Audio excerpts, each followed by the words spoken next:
Tony D and Little Joan is asleep on the couch, and this is a Screenwriter's Rant on Teen Wolf the movie from Paramount Plus. I prefer the Michael J. Fox version. Smash like and subscribe. Thank you for smash liking and subscribing. Check out my books. Links in the description. Comedy Horror in South Jersey. It's the Pineys. Books 1 through 10 available at Amazon.com. Don't forget, Kindle Unlimited is free. Look, some of you may love Teen Wolf, and I don't fault you for liking what you like. Okay? Maybe you grew up in a time that this was a good show to you. For me, this is just feels like another IP they took and morphed it into something that's unrecognizable to me. It's a soap opera. That's what it is. It's a werewolf soap opera. It's kind of half soap opera, half Buffy, the Vampire Slayer, and all these shows where it's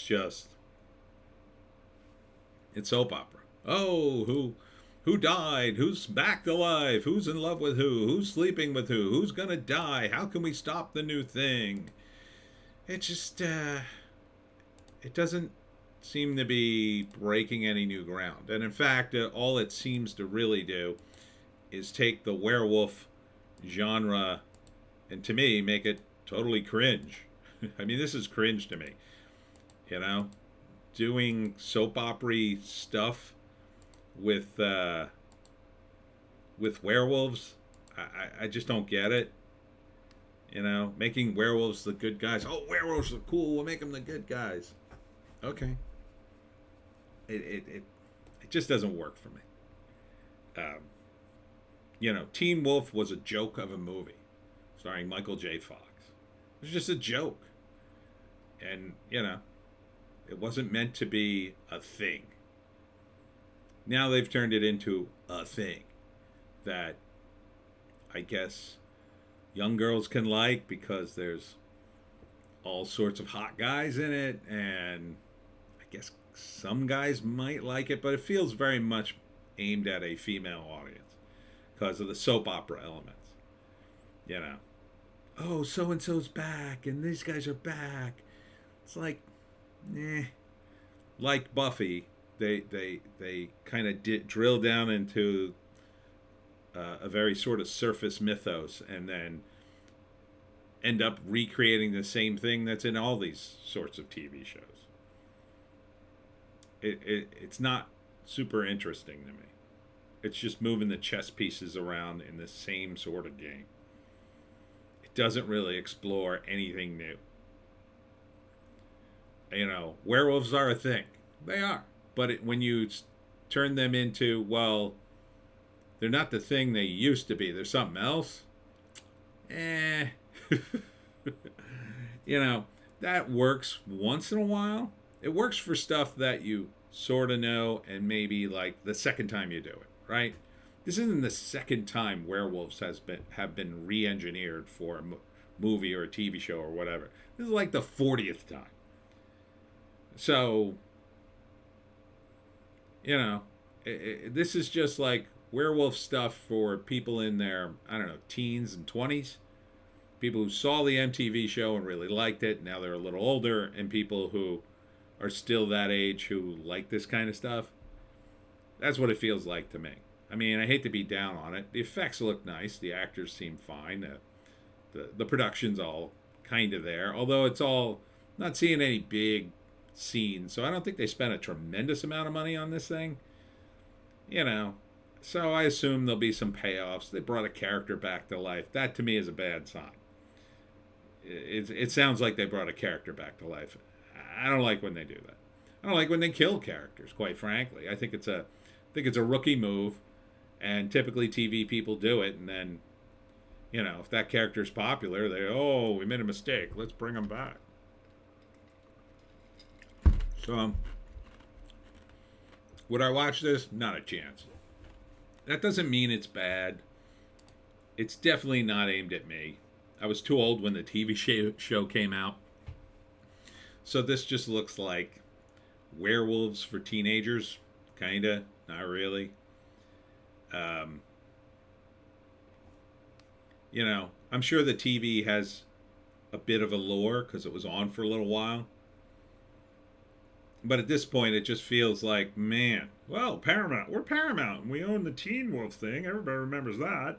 And then they bring it back, and then it's like, oh, now we got something you remember, so here it is again. I just really wish there'd be new stuff, a totally new thing. I like new stuff for the most part. Yeah, I do stuff about folk tales and stuff, but nobody knows what the hell the Jersey Devil and the South Jersey folk tales are. That's all new. That's all new territory. This, my God, how many times have you seen a werewolf thing? You know? And it's just, and even the werewolves are handsome, right? Like, these guys aren't like wolfing out completely. They're just wolfman enough so you know that they're wolfmen. And but they're not so wolfman that you would ugly them up. We still got to keep them handsome. So I guess if you enjoy this sort of light fare, maybe this would be something you'd want to see on Paramount Plus. It's on Paramount Plus. I mean, it doesn't look woke. I don't think it's woke. Probably not. Doesn't really need to be. It's just going to be high school.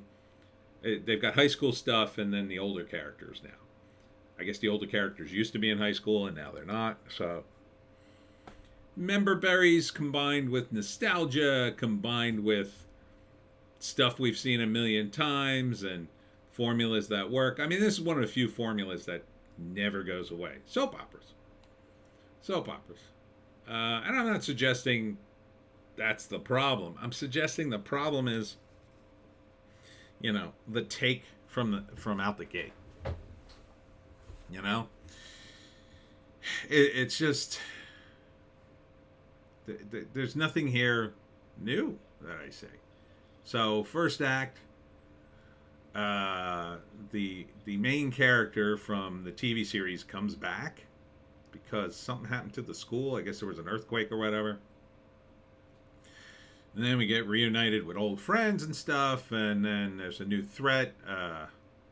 Girl who died, I guess, in the series is back, but now she's hunting everybody for some bizarre reason that we have to discover in the course of the movie. So the second act is he runs into her, and now he's trying to find her again, and everybody's trying to help him, and then the bad guys return, and everybody's returning, and old lines are drawn and then crossed, and then new lines are drawn, and new people are in it. His son's in it. He's teaching him, and in the third act, she has to make a decision to save. He's trying to reach her, and it's a love story too. And in the end, I don't know. He probably reaches her, and she switches sides and helps the good guys, and all the wolves, the pack, saves the day.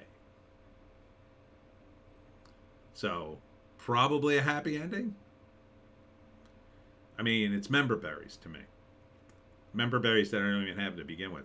So, yeah, I wouldn't watch this on a bet. I didn't like the reboot. It doesn't look any fun. Doesn't look fun at all. The kind of jokes that would be in this would be the kind of jokes the beautiful people made in high school. People with barely a sense of humor. Like I don't know. The cool kids. A joke a cool kid would make in high school. Cool kids not being that particularly talented at a comedy. But again, I don't criticize you if you like it. I'm not saying it's poorly produced or anything. I'm just saying it's definitely not for me, and I wouldn't recommend it to people. Even people who like this kind of stuff. It's just, to me, it's just, it's just the same old stuff. This is the kind of stuff I would complain about back in the day before everything went woke, right? Now the woke stuff's much worse, but it ain't much better. I mean, it's not woke, but... So anyhow, that's it for me, Tony D. Little Joan asleep on the couch. I might have to go wake her up for the live stream, which happens in about 40 minutes. So I hope to see you there. 7 o'clock Sunday, and we'll see you in the live stream.